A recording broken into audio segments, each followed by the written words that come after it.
Welcome to the Notorious Scoundrels, a Star Wars Legion podcast bringing you the latest news, general perspective, and competitive discussion.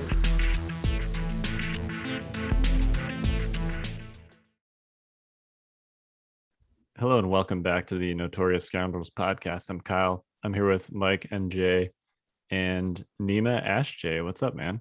Hey, how's it going? Good to see you guys. It's been a long time. Yeah, I think the last time we had you on here, I think you might have been talking about Invader League maps, maybe? Yeah, I think so. Something with Invader League. That makes sense. Yeah. There's a Invader League something behind me. Is that an 8? That's yes. There we go. It's 8. Yeah. Well, welcome. For those that don't know, Nema is the head judge, grand marshal, grand master. What's your actual title related to Invader I like League? that one. I think you should give us all our names from now on. Yeah, it's officially head judge. Okay. So yeah, that's my role in Invader League. Also going to be head judge at LVO this year. So that's going to be a lot of fun as well. Looking forward to that. Awesome. Well, we are definitely going to talk about Invader League today. We'll get to that in a minute. Awesome. But first, Jay, do you have some housekeeping for us? Housekeeping? I do, Kyle. I do have some housekeeping. So let's talk, let's talk about this first. So we have partnered up with the boys over at JodoCast, and we are presenting Legion Quick Guide. So if you go to legionquickguide.com, it's this really cool app. It's a web app for your phone. It's mostly designed for the phone so that you can get all the rules that are in the rules reference quickly. And it's all by alphabetical order. So you just scroll down and you click C, and you have all the charge tokens, claim, cunning, cycle, all that stuff in there. And, it's really designed for when you're at these tournaments, because I'm sure a lot of you are new. Like, we picked up a ton of new players over the pandemic. And so, if you're new and you're having trouble with the rules, I mean, listen, we still look up rules, right? I don't know about maybe you do, but Mike, you almost made me say the F word on our non-swearing podcast, and that's Do it. You almost had me. And so, Mike. And so, anyways, everyone else shook their hands. For those of you listening on the audio version, so this is a really quick way to do that. You don't have to go to a PDF and try to find it. You just go to whatever you're looking at in the alphabet, and it's right there, and it'll pop up the rules right from the rules reference guide. So just a really cool tool. Joe from the JodoCast, he's the one that helped develop it, and he did a great job. And so that's available, and you can go to legionquickguide.com to check that out. So that's exciting. Let's see what else we got for housekeeping. Listen, again, Patreon. This great cast is brought to you by our Patreon subscribers. We just got the bill for all our podcast hosting today, and Mike goes, "I didn't know it was that much." I said, "Yeah," and so because of our Patreon subscribers, that's how we afford that, and our blog writers and everything else, and our equipment and yada, yada, yada, and bring you great content like Nema. And so thanks to the Patreon subscribers, we also have another podcast we do behind the Patreon wall. For any dollar amount, you can subscribe and get that. And then for the different amounts, we have different prize support and rewards and stuff. It's pretty cool. Actually, somebody just sent me, I didn't know, one of our things is just automatic. It's like a poster that Lumberjack Nick and I designed together. And we have it set up so if you're a member for so long, you get this pretty sweet poster. And one of our subscribers from Argentina got it. I was like, I didn't know we shipped down there. So awesome. That was good. So you could get a really cool poster. And then one more thing is, Stormtide. Yeah, so box 2 is out and in people's hands. It sounds like some people are enjoying it, so that's good. And we encourage you to sign up if you haven't for Stormtide. You can do the catch up if you want, and you could pay for the next 1, 2, and 3's coming out next month. You pay for 3 up front and we'll send them all to you. And then you start the subscription service, or you can just do the monthly sub, and you get cool stuff in all the boxes, cards. The first box of every quarter is going to have minis of some sort in it. And then also another cool thing, are commander minis. And, that we had in the first box, we're actually going to be selling those minis separately here soon. And ideally, any minis that we put into Stormtide, we'll make available for sale separately too. So if you don't get in Stormtide, but you think the minis look cool, those will be available to you. That's it for me. How about you, Nema? You got some housekeeping or anything you want to plug, my friend? Sure. So I am also a member of Team Relentless, in addition to whatever else I do for Legion. So if you guys might be familiar with some of the content that our team produces, mostly Ben, also known as Mbweha, with his playbook content on YouTube. We also have our website, teamrelentlesstabletop.com. And that's where you can go to find the new home of the Legion tournament circuit. So that's a great place to find any Legion communities around you, or to report your tournament, so we can keep a record of sort of player scores over time, which I think is pretty cool. And that's something that Bushfax had helped us with early on. And so that's there's some really cool content there, and we hope that you guys check it out. And if you like what we produce, then head over to Patreon as well, and let us know what you think with your wallet. Hopefully, if you think the content is good enough, we'd really appreciate it, and we love to have that sort of feedback. So yeah, you can find Team Relentless on Patreon. Yeah, I think it's a good idea for any of our listeners to support any of the content creators that you enjoy, and because most of them, and ourselves included, do it for free, right? We don't make money directly from any of the podcasts or anything, so support them. If you like their content, you want them to keep doing it, support them. And then I'd also like to say, there was somebody, Nema, to plug the website. So you guys have the terrain guidelines and stuff for tables, which is really cool, because I know a lot of people who are new to the game are like TOing their own events at their local store, because they're the local person that's holding up Legion in their community. So if you go to teamrelentlesstabletop.com, right? That's the right. website.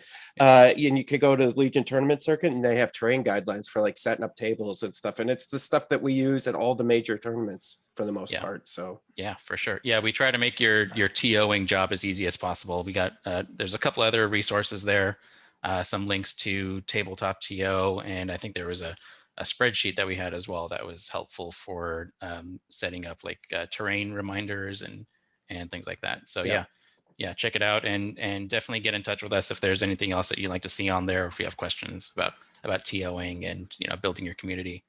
Yeah, we'd love to hear from you. Yeah, and those terrain guidelines are way more robust than just the random ones found in the official TO document, and much more useful. Oh, good, thanks. Yeah, with great pictures and elevation stuff. They're really really good. Yeah, and really good looking too. Not just really functional, but really beautiful stuff. A lot of 3D printed terrain that's actually designed by other community members. So yeah, we're really big on supporting the community as much as we can as well. All right, let's hit some Invader League news. Sure. All right, so Invader League. So as you guys know, or those of you that are following it, round robin is coming to a close. We're heading into single eliminations. We just decided today. So those of you who are listening are hearing this for the first time. We are going to be pushing back the schedule by a week. So the idea there is that we're hoping to get some new content in the mod, hopefully by then. It's already in the beta mod, so just another final reminder for you guys who do play on TTS. Go check out the beta mod and test it out as much as you can. Let us know, the mod team, which is me and Decaf and a few other guys, Alan White on the Discord. Yeah, just hit us up. Let us know if you run into any bugs, and we want to get all those things fixed as quickly as possible so we can get new content out there. Hopefully we can have them all in for single limbs and get a little bit of a shake up to the meta. And hopefully we'll also have new rules or some updates by then. So that's the idea. So we're looking at, I think it is the 16th of October to start single limbs, which would then mean that lists are due by the 14th. And we'll give you more instructions on the Discord about how to go about submitting your lists. So stay tuned. And just to be sort of specific, the new stuff that you're referring to is essentially the Kashyyyk wave, right? Yeah, that's right. Minus the snail tank and the support platform. I think that's right. I don't know if those have been fully spoiled yet. They might have been. Yeah, those are in progress. Okay, cool. Yeah, very exciting. We've had kind of the same like legal unit roster for several tournaments in a row now. So I'm very excited that you guys are, sort of trying to make sure that maybe single elims is not exactly the same as it was last season, and the same as Lone Star Open and Atlantic City as far as unit legality is concerned. So yeah, totally. And I know that you guys on the mod team work really hard to get all that stuff in. So definitely appreciate your efforts there. Yeah, for sure. And one more plug for the mod team. We're really glad to see that there's been more involvement from the community. Our team is growing. So anyone that is interested in helping, if you have the skills to make models or help out with the images, it's all totally community driven. So whatever you want to see in the mod, if you can help to get that content in, just hit us up and we'll definitely accept your efforts and your help there. Yeah, the more what's the phrase? Many hands make light work. So yeah, something like that. Yeah, something like that. Yeah. Yeah. There's also the complete opposite: too many cooks in the kitchen, but I don't think that's quite as applicable here. Yeah. All right, let's quickly, Mike, hit some personal Invader League updates. How have you been doing in round robin? I am 4-0 at this specific juncture. I will be playing Droid's Rule on Wednesday at noon for the I think last game for me, and I think we've got like 4 games left in our pod. But he's 3-1. So that's a big game for him, I think, as far as getting into elims goes. So he's playing triple Wookiees, triple Tauntauns, and I'm playing Kenobi. So we'll see how that fleshes out. That's a lot of melee. It is, yeah. So yeah, I don't know how that's gonna go. The Wookiees do not have heavy weapons, so I'm feeling a little confident with dealing with the Wookiees. The Tauntauns have always been good, so we'll see. And Mike didn't have to look up a rule once this entire time, and he's gone 4-0. You're right. You are accurate. Mm-hmm. It's okay to have to look up rules, people. Mm-hmm. It is okay. Mm-hmm. In fact, even maybe encouraged. Yeah, the judge team does it all the time. Yeah. Which So, all the time. Yeah. Somebody will come up with a rules question, and immediately somebody in our judge chat will be like, "Hey guys, what do you think of this one?" It is one of those things, like, Nema, I don't know how you feel about this, but I feel like the Legion rule set tends to, like, there are a lot of like weird cases that like haven't been accounted for, as far as like line of sight and stuff is concerned, and I don't know, but that sort of thing has always been difficult to handle, I feel like. Right. No, the players keep us on our toes for sure. We run into weird issues that we just hadn't even imagined. A lot of times just like weird edge case line of sight things, or I saw there was a call for a cover question earlier today. There's like a building was just barely covering someone, and then there's like these weird overhangs that were jutting out at the base of the building. So like technically there's cover there because the the line crosses the center and hits the terrain. So like there's always these weird edge cases. And the rule set is getting a little more complex as we get new units. And, you know, if you ever worked with the transport units, you know, there's always weird edge cases, like surrounding movement and movement action versus not an action, or action, but it's not a standard move, but you need a standard move to trigger something.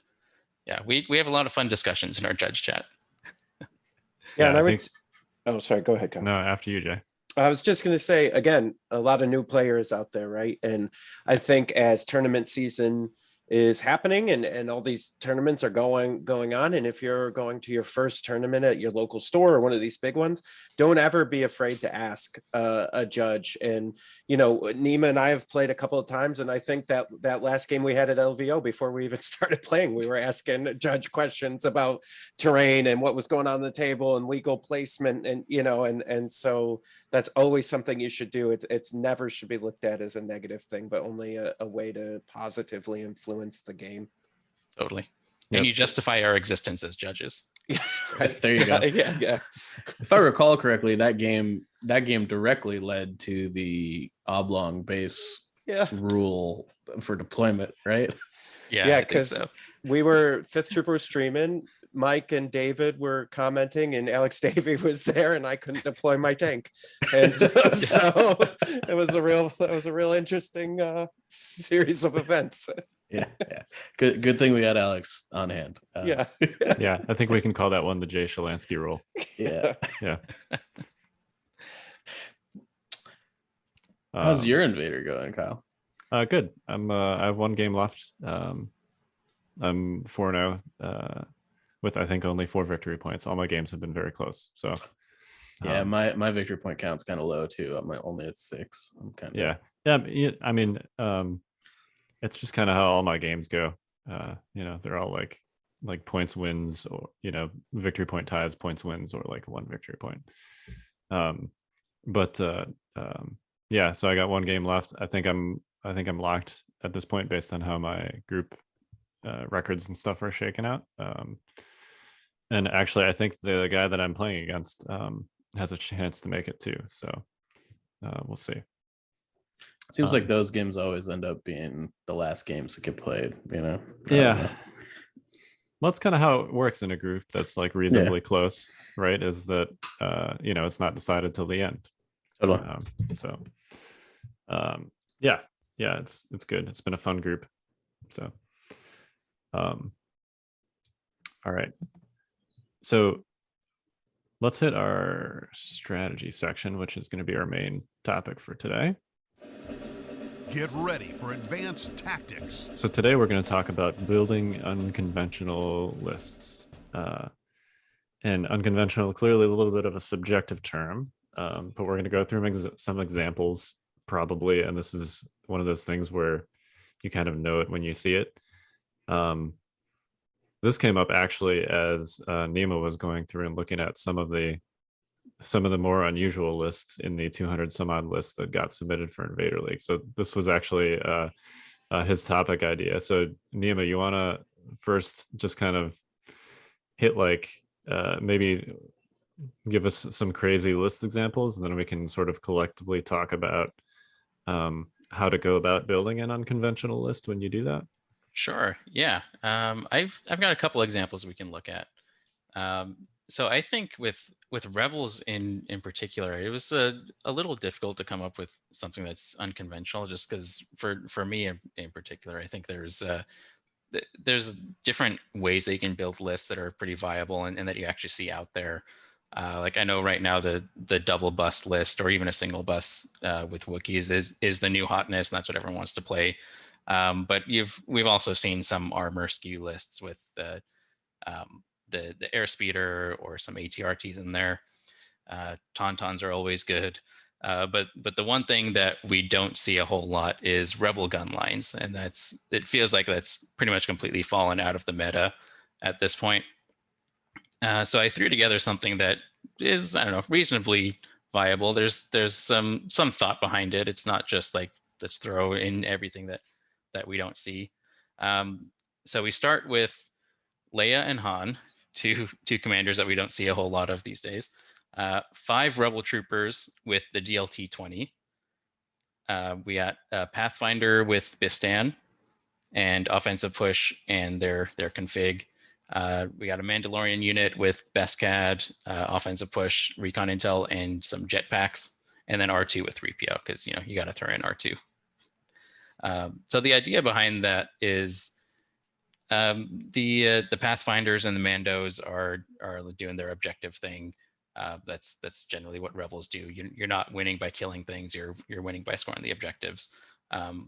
But then you also have the backup to that is the range 4 critical on those 5 guns that are hopefully backing up the your objective grabbers and clearing up any units that might be threatening them. And Leia is playing to that strategy as well with her coordinated bombardment. So hopefully you can get some attrition going on from long range while your close range guys are trying to win the game for you. And there's a little bit of splash in there with Bistan and the jetpack rocket, so you can maybe deal with armor that's coming your way, which rebels generally, in my experience, don't do so well against. Which is another point to the critical on those guns. And then Han, just because I love Han, and how can you not, even if he's not in favor right now, but he's everyone's favorite scoundrel, right?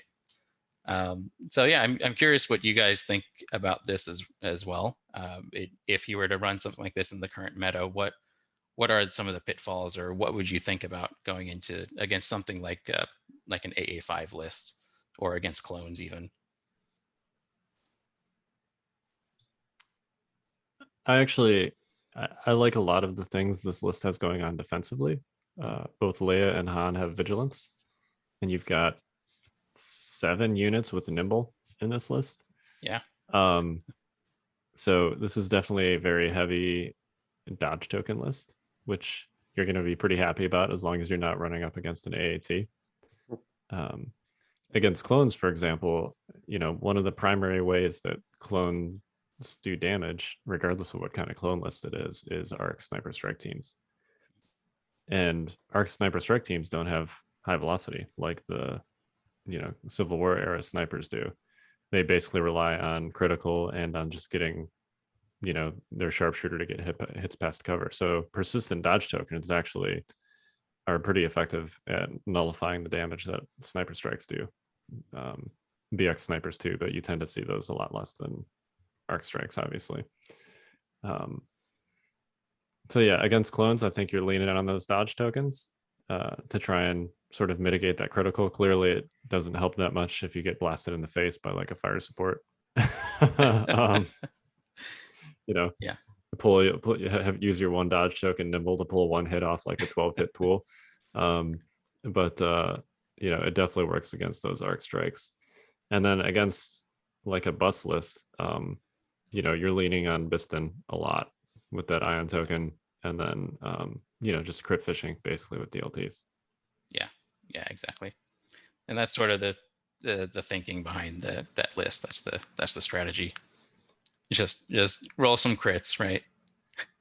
From like that's kind of the rebel way, right? Yeah, yeah. I was gonna say from a heavy player's perspective, like when I look at it at first I was like, I'm not worried, and then I started looking at it a little bit more. I'm like, oh wait, no, like I am a little worried. Like especially getting Bistan in there and getting off a shot on a heavy, that always sucks. And then and then all the crits, because you're going in as a heavy player, like they're not going to roll that many crits, and then like they just start plinking at you, and then you're like, oh god, I'm already halfway through my health. Like I was like, all right, this I didn't think this was going to go this way, but it did. I think it's really interesting. And then having to like worry about R2 and C3PO is a whole nother thing, especially from a heavies list, right? I'm going to try to focus down on probably the Pathfinders and the Mandalorians to try to get them off the table and stop monkeying with my stuff. And then meanwhile, R2 is going to, if capable with the deployment, is going to start rolling towards and then I'm gonna have barely anything to go stop them. Maybe some naked troopers and stuff. And so it's from a Empire standpoint, I think it's deceiving. Yeah, that's sort of been my feeling with the DLT in general. I need to play it a lot more. I've played a couple games with it more recently, and something similar to this one actually, except I had Luke and Han in there. So Luke is always good. He's got that really nice beat stick, and you can pull all kinds of shenanigans in the end game with force push and his command cards. But that DLT with just the with critical one at range 4, it's great. Just you can hit almost anything on the table, and getting past cover with the better odds. I think it's pretty strong. The one downside of the list, I think, is that it's at 800 points, so there's not much of a bid. There's no bid at all. And with R2, you really want control of the deployment zone, I think, in order to have a better chance of scoring his secret mission. Yeah, hopefully that's less of a downside with the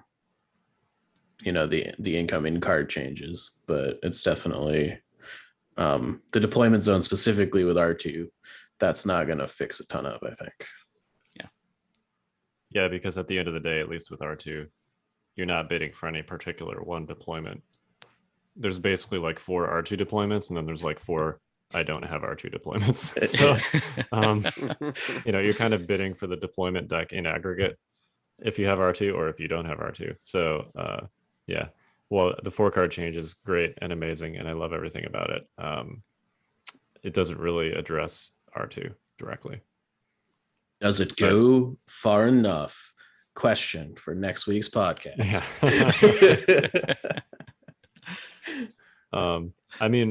We got you here, Nema. What do you think of the 4-card thing?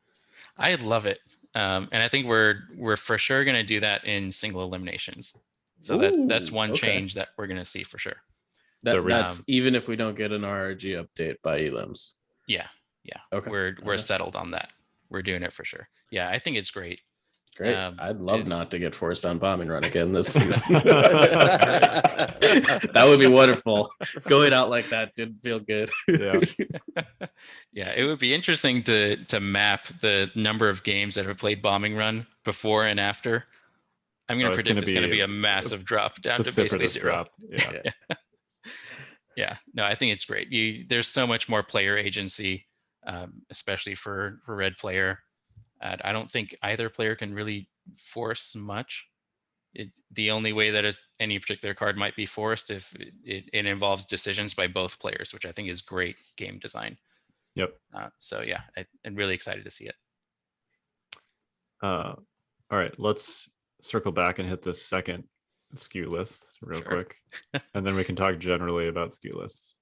Yeah, definitely. So the other one, the other faction I'm interested in looking at is the CIS. I think there's just a lot of fun stuff to play with there. And so rather than going for a massive B1 horde or a Maul B2 list or tanks of any kind, I thought it'd be fun to just throw all the heroes in there because, I play Rebels. That's all I know how to do. So this is a list with, it's only 8 activations. We got Count Dooku with reflexes, push, choke, and vigilance. General Grievous with vigilance, endurance, and the Annihilator. And then Maul with push, saber throw, seize the initiative, and tenacity. And then we got 4 B1 units, 3 of them with portable scanners. And then Maul's Sith probe droids. Yeah, so this one's all about short range, don't get into my small threat zone because you're going to die if you come in here. And those battle droids are going to be throwing dodge tokens on the heroes to keep them alive, keep deflect up on Dooku. And I think Maul has deflect, right? Pretty sure he does. Yeah. Okay, nice. It'd be weird if he didn't. It would be. Yeah. I mean, this list is frightening. It is. Yeah. I played against just Dooku, Maul, and Invader League like 2 games ago, and it, they do a lot of damage. And throwing Grievous in there behind them like I almost sort of think that like the Dooku Maul list might as well just go all in on lightsabers, because like the rest of the stuff you have in that list doesn't really do anything anyways. It's just a bunch of B1s, right? I don't know. So I like this. I think it's really interesting, and I think particularly after playing against Dooku Maul, I think there's room for people to innovate, I think, with the double force user kind of recipe. Yeah, I think this is a fun one. And again, if you're facing one of the meta favorites right now in AA5s, they're rushing toward you anyway. So it's not like you have to cover much ground before you're hitting something. So you're almost playing into they're playing into your strategy. And then if you're not playing against that list and you do have to cover ground to get somewhere, they're not going to kill all three of your guys before you get there. And if you're playing it properly, you can sort of stagger who gets there first. So, if they don't kill someone before they get in there, and you have backup there, and it's impossible. There's just too much threat saturation. Yeah, and I could totally see like you bring in like Dooku and Maul around one end and they think they're safe behind terrain, and then you just have Grievous like skitter around and just come up over the top and jump up behind him or something. That's that doesn't seem great. Yeah, this is called a 7 sabers list because there's 7 lightsabers in it. Grievous has 4, Maul has the double bladed one, and then Dooku has 1. So, yeah, if you ever hear that phrase 7 sabers, that's this list. I'd be curious. This is a real list that somebody took for round robin, right? That's where you pulled these from. I don't. Or did you just make these up? So. I just made these up. Oh, okay. Like, after looking through round robin stuff, just briefly, I thought, hey, what are some other weird things that I could put together? Okay. I think there might be someone running 7 sabers. I can't remember now. Okay. I'm sorry. I thought that you sort of pulled these from round robin. So what? Oh no. What command cards would you take in a list like this? Is my big question. Good question. So I think for the 1 pips, I think Maul's is probably the least effective.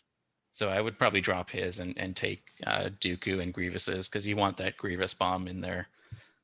For the 2 pips, I think it would be probably Dooku and Maul.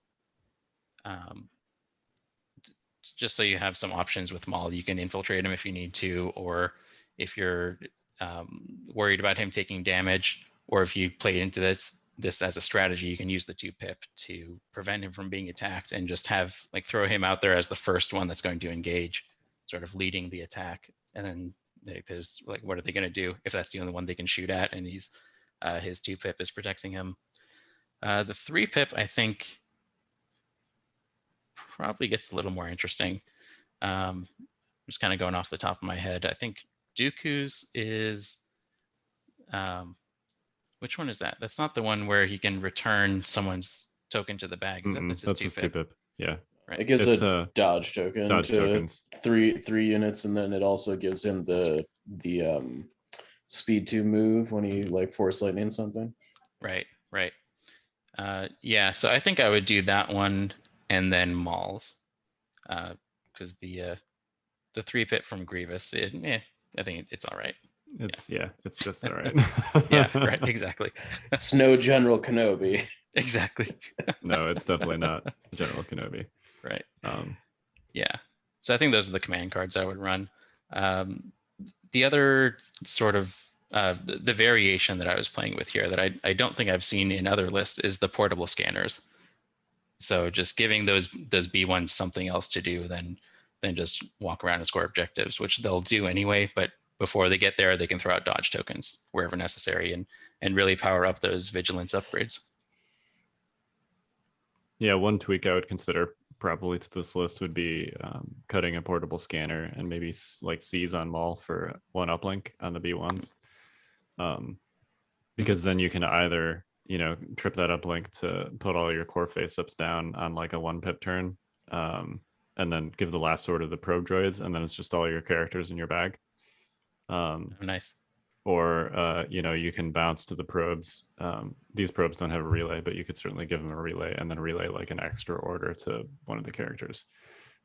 Since there's a lot of command cards in a list like this that only give an order to one of the characters, then you avoid a situation where you got like a bunch of AIB1s and a couple of characters in your bag. Yeah. So. I get the sense you have some experience with these droids. yeah, you could say that. Word on the street. Yep. All right, let's talk about in general, sort of, if you're going to try and build, we could use the word off meta, we could say unconventional, we could say a skew list, whatever terminology you want to use. If you're not just going and sort of photocopying like a meta list somewhere from tournament results, where do you start your process? Well, for me, I think when I'm building a list, I generally start no matter what I'm doing, I'll start in basically the same manner, and that is figure out what my core pieces are going to be. So in the case of the CIS list, that's easy. It's the heroes. I decided I want to just go all in on the sabers and then just build up things around it. So that's generally what I do, is figure out what is just the main piece of the list going to be, and then find the support around it. So if I'm going for a skew list in particular, I'd be looking for the things that people just aren't playing. So in the case of the CIS list, it's no one takes all those heroes, or very few take them all together in a single list. In the rebels, in that case, it was the gun line. So rather than going for a hero focused list like you might normally do, I took the core gun line as the central feature of the list, and then built up things around it. So the rebel troopers, they're all about, with the DLT, they're about long range critical. So how can I support that? Maybe a couple of stronger short range pieces in the Mandos, and then, or the short range and objective focused. So Mandos and Pathfinders, and just kind of have them be almost your ace in the hole while the rebels are doing their shooty thing. Mike and Jay, what about you guys? Where would you start if you're trying to build like an off meta / unconventional list? Yeah, I guess I'll take the fun route. So for me, it's I don't know. Generally, it's something I'm like, gosh, I wish we could play this more. Whether it be, I mean, not for long, Vader, but Vader was kind of the fun, not really great, but how could I make him work? But it's always like, well, what would be fun to play, and then now can I make it great? So you start with that. I think it's like Mike usually says with normal list building, start with your centerpiece, and you go, okay, I'm gonna do the ATST, or I'm gonna do Vader or Palpatine or whoever, and then just start building around that. And then how are you gonna support that centerpiece and whatever shenanigans they're gonna get up to? Yeah, I mean, I think overall, I think whenever you're building a list, you got to figure out, the goal you have in mind, right? So, I think Nema, you had some like pretty core concepts that you were working with for your list, and I think, you can definitely start with like a goal concept, or just like a thing you want to do. Like, I want to abuse, exemplar sharing with the saber tank. Like, I think Timbo's Invader League list from last season was a great example of something that's pretty unconventional that we haven't seen a ton of before, right? And I think some of the lists coming out of I'm probably gonna get this wrong, but I think like Germany or Spain, with like Yoda Padme saber tank shenanigans, where the saber tank's like firing 3 times a turn, on the what is the luminous beings turn. I think Yoda can, I guess Yoda can just with guidance, I guess on that turn, technically, it's still 3. So yeah, I mean, basically you can shoot three times a turn because it takes standbys with guidance and stuff like that. And, yeah, it seems mad good. Yeah, it's good. Yeah. I mean, but like combos like that, I think Republic is uniquely suited to like that sort of thing because they have the token sharing and synergies even outside the clone troopers makes things a little weird. But I think fundamentally you just need to decide on what you want to do, take the units that allow you to do that, and then I think you need to kind of fill in the gaps from there. Yeah, and you talk about goals. I think that can be a lot of different things. Some of them can be competitive. Some of them can be thematic. You might just be like, I want, like Nema, you said, nobody plays these units. I want to play these units. Whether they're quote unquote competitive or not. And then you could have a competitive goal too. Like, I want to play something that counters this common thing that we see. So right now that's a lot of armor, whether that's T-47s or buses or AATs. So I want to build a list that counters a lot of armor, and that could be an unconventional / counter meta list if it does that in a way that's not standard. Maybe it's like, I want to take a bunch of ion or something like that. Or I want to stack impact weapons that nobody normally takes. So yeah, it can. Yeah, for sure. I think, and that's a really cool way that the meta can evolve over time, even without new content coming out. I think it's really great to encourage people trying out new units or different strategies, or try to take advantage of keywords that are out there that maybe people haven't totally found the best way to take full advantage of them. And so then the meta can shift over time, because you might find something that really works. Like maybe you thought you were just experimenting with something silly, like a bunch of DLT 20s, but then it turns out that that it's the right answer to a particular meta. Or you might find that it's just a silly list. But you learn new stuff that way, and maybe your play style changes, or you discover something new, and the meta evolves with it. So I think it's really cool to experiment. Yeah, I mean, I think experimentation is key. One of my key takeaways from this Invader League season is, like, as many people know, I played a lot of Rex. Rex's solution to everything is just shoot it harder. And like that's pretty much how the list deals with anything weird. And it's a pretty good trick. Yeah, right. Just shoot it harder. Take it's okay to be a one-trick pony if it's a really good trick. Totally. Yeah. But like Kenobi can't do that. So I've definitely found, like, based on the matchup, my strategy has had to vary widely. And I miss that a little bit of having to, like, kind of figure out a puzzle as opposed to just shoot the problem. Which I think as people play unconventional lists and I guess what I'm fundamentally trying to say is that if everybody just played Rex and chose this game wouldn't be that fun, right? Like, and so I think innovating in cool and unique ways, which is part of why we're talking about this, kind of, it keeps things fun, it keeps things fresh, and it shifts the meta. One of the cool things I always loved about Magic was that, like, even if they didn't release new cards, like the decks at tournament A are different than tournament G, 3 months later, even though, nothing has really changed other than people's perceptions of what is good and what is bad. Yeah, and I think there's, like, plenty of, like, we've got, especially when all the stuff so far that's been announced comes, and the changes, like, there's so many units now that are available that, like, I think the meta is just going to be changing so frequently that like, I don't know. I want to say this. I know Mike's going to scoff at it, but, like, I almost, like, everything is good at this point. Like, I don't know, like, the meta is so, like, everything's all over the place. Like, you literally could take almost anything and, I don't know, win at least 1 or 2 games at this point, right? Maybe not both currently, but overall, anything else.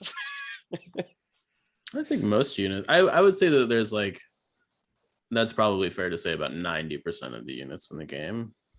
Yeah. Ish. You know. Yeah. And Nema, you made Seems about right. a really interesting point about the meta kind of being a little cyclical. Because as you see something that's really strong, people will take things to counter that thing, and then people will take other things to counter that new thing.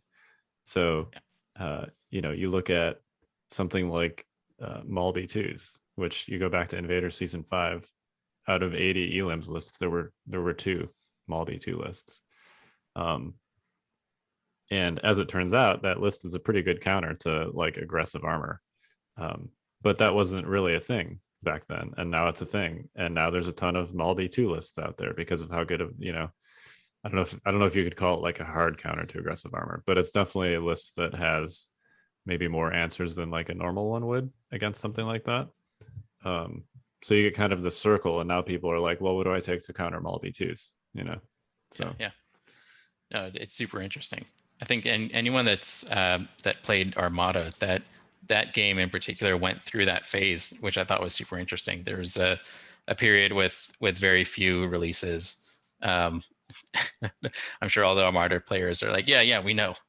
Yeah, that's everybody was playing 5 flotillas. Yeah, right.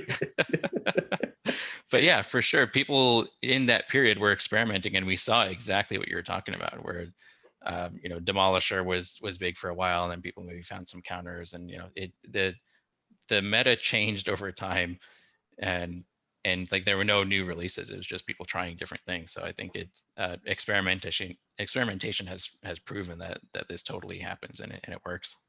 So yeah, just try new lists, experiment, find new stuff to play with. Yeah, and I think one of those things we always talk about is I'm a firm believer in this, that you could take a list that everyone else is like, that is a bad list. But if you just play it enough, and if you know your list like inside and out, and you know the rules, like you're going to do a lot better than I think most people will give you credit, just from knowing and being proficient at your list, at whatever it does. Pick whatever your list does and just be really good at that. And that, becoming good or great at that will definitely carry you, whereas maybe your list won't sometimes.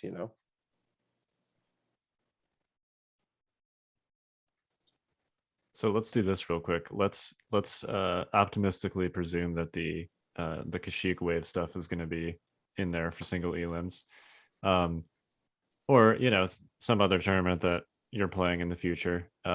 Basically, name one unconventional or weird list that you would like to play after those units are released. Let's start with Nema. Putting you on the spot. Yeah, sure. This is fun. Okay, well, I think Republic has some fun stuff to play with there. And this is definitely going against the convention of Republic, where it's all about a core of your clone troopers and taking advantage of the clone keyword and sharing tokens all over the place. But I think Wookiees are really, they have the potential to shake things up a lot. So they don't play into the clone trooper keyword. So you're not benefiting from that. So you got to find some other strategy. I think you're also not getting a whole lot of ranged Pierce with clones in general. So Wookiees are bringing that in. Well, okay, you got ARC troopers with shareable aim tokens. It's technically not Pierce. Yeah, so right. You're not wrong. It's only about the best ranged Pierce. Yeah, right. I mean, it's ranged lethal, just so we're clear. Yeah, it's true. It's true. It's technically not Pierce, but close enough, because you're sharing aim tokens, and it's like whatever. If you didn't get them for free, it'd be maybe one thing. Yeah, but right. But yeah, I think Wookiees are going to be fun to play. If you're experienced with Rebels, you already know what their play style is. But then like pair that up with the Fluttercraft, and that's totally different than what Republic has done. You have this thing that wants to just speedily race into the middle of the enemy and just overlap stuff and start throwing bombs on everything. I think there's some potential there for something new and to shake things up a little bit. Mike? So I think I'm pretty much maining Republic right now.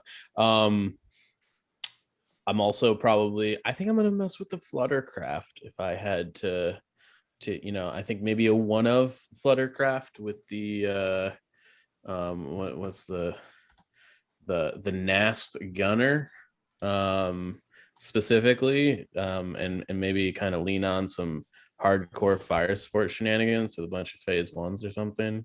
I think that could be really good. As long as you don't get the Fluttercraft killed before it does its thing. But I think realistically, like if the Fluttercraft allows you to like kill one unit, probably made its points back for the most part, Is that the gun that shoots out the rear? It is, so you gotta kind of like, do the reposition shenanigans. And you've got to have something else in range at the start of the turn. But like, you could reasonably do like some weird smoke screen shenanigans to kind of like make that happen the way you want it to.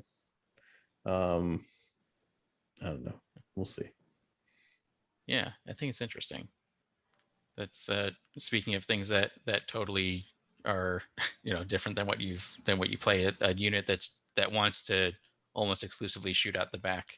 Yeah. I mean, like I don't really play vehicles in Republic at all right now because I mean, like the Saber tank is definitely fine, but like other than that one game that I crushed Kyle with those barks, Dude, barks. I maintain that barks are still underrated. I think you're right too. I agree, I kind of, the clone trooper keyword are just so good, so I definitely am still going to lean on that, but I think just maybe kind of spicing it up with some things that do weird stuff would be definitely interesting. Yeah, I like that you guys both mentioned the Fluttercraft as something that could potentially shake up Republic list building. I mean, it's really extremely different than any unit that exists, but especially that Republic has access to. So, Jay, what's your thing that you're most excited about? That's weird.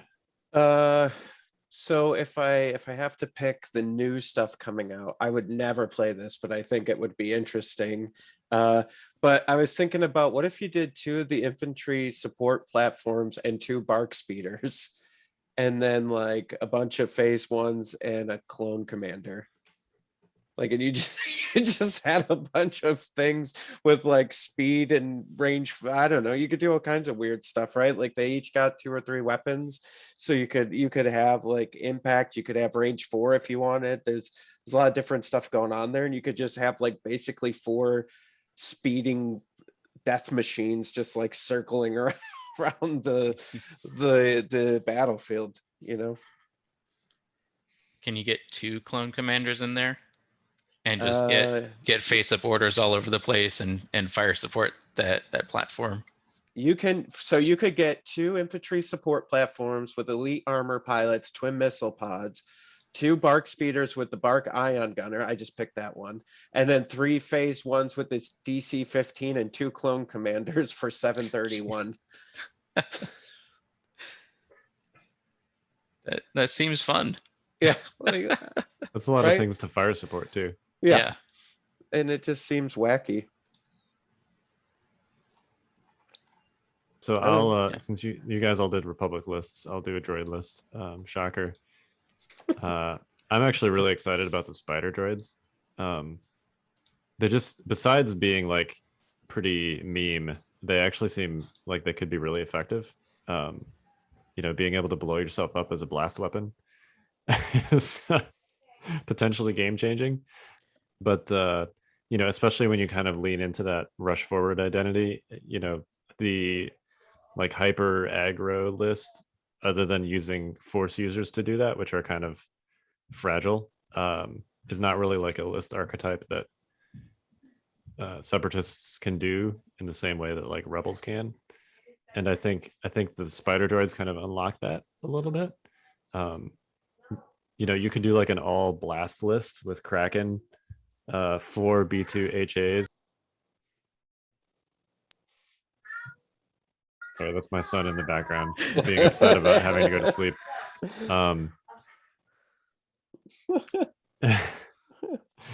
You can do Kraken, 4 B2 HAs, 3 naked B1s, and 3 flame spider droids for less than 800 points.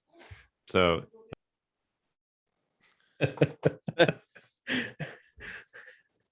yeah, that sounds vaguely terrifying to me. Just rush those 4 B2s with blast and those 3 spider droids with blast, and then they get shot, and then you blow them up. So I because it was kind of a random question that I wasn't ready for. I didn't have the list all together, but I just made it so it's actually 10 activations, 2 clone commanders, 4 phase 1s with the DC-15, 2 barks with the Bark Twin laser gunner, 2 infantry support platforms with the elite armor pilots, and twin missile pods. 10 activations. Seems pretty ridiculous. Just a little bit. Yeah. No, should be a fun list. I mean, it leans into the Republic tactic of just shoot everything, right? Indeed, it does. Yeah. Yeah. Yep. Yeah. Yep. What's an objective? Just kill Just all the scoring units. Yeah. Yeah. Can't pick up a box if you're dead.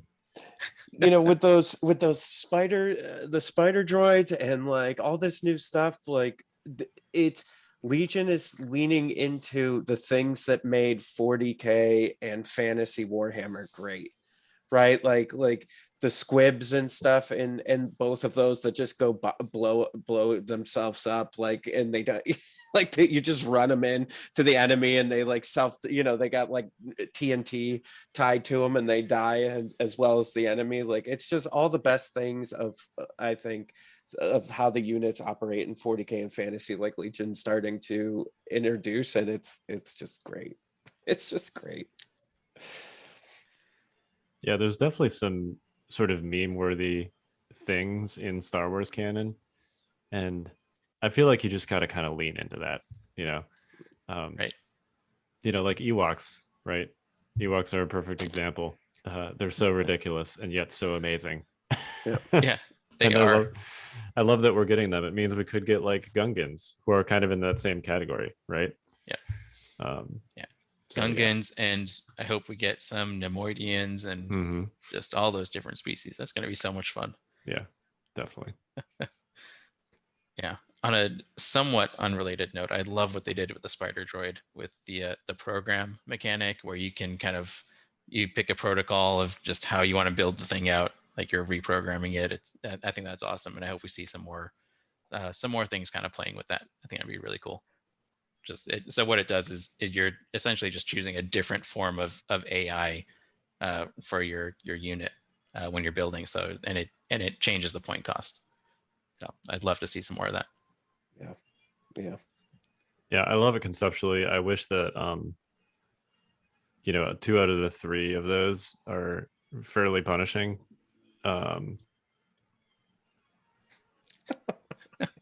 It's got cats, got kids. Yeah, everything's going on here. Yeah, 2 out of the 3 of those, the dodge and the aim are like really pretty punishing if you can't work around it. So I feel like I wish there were more options. Like those other options were more universally like equivalent to the move attack one, which just seems like your default option, because those are the 2 things that you do the most. So but yeah, I love the concept.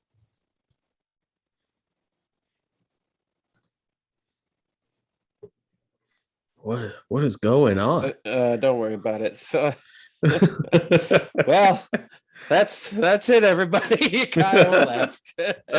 Sorry. That's the cast. I have 3 cats in my house and they usually get along. Usually. I'm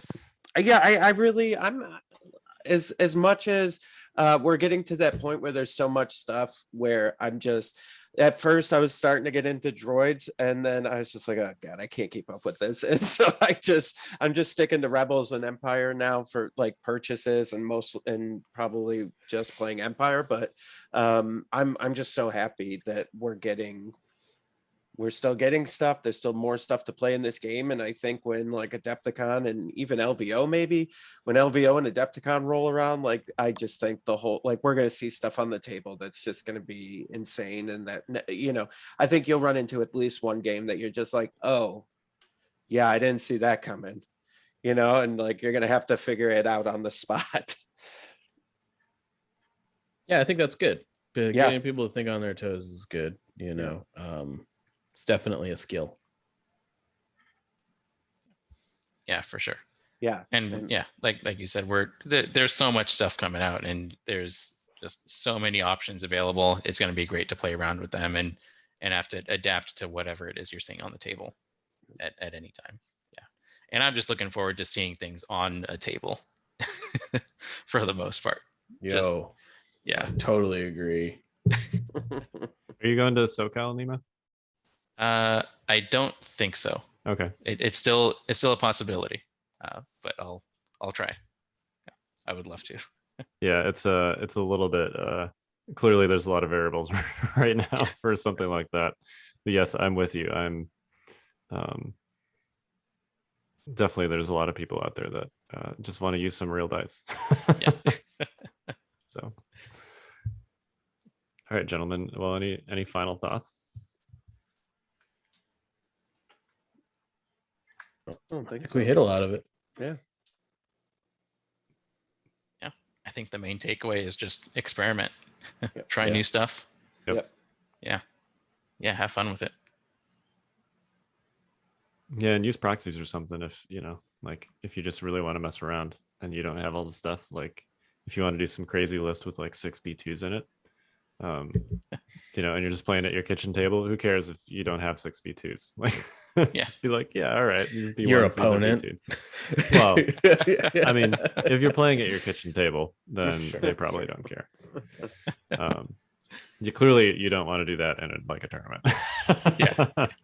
But all right. Well, good luck to everybody as we close out round robin for Invader League. Nema, I'm sure that you guys will have some updates as to you know, what the unit roster / possible rules update is going to look like for elims as that gets closer. We will for sure. Yep. Yeah. Stay tuned to the Discord. We'll make some announcements in the Invader League channels, and yeah, we'll make sure that you guys are well aware in advance of what units are out there, so you can actually build your lists and submit them to us. Awesome. Well, we are the Notorious Scoundrels. I'm Kyle. I'm Mike. Jay. I'm Nema. Stay fresh, cheese bags.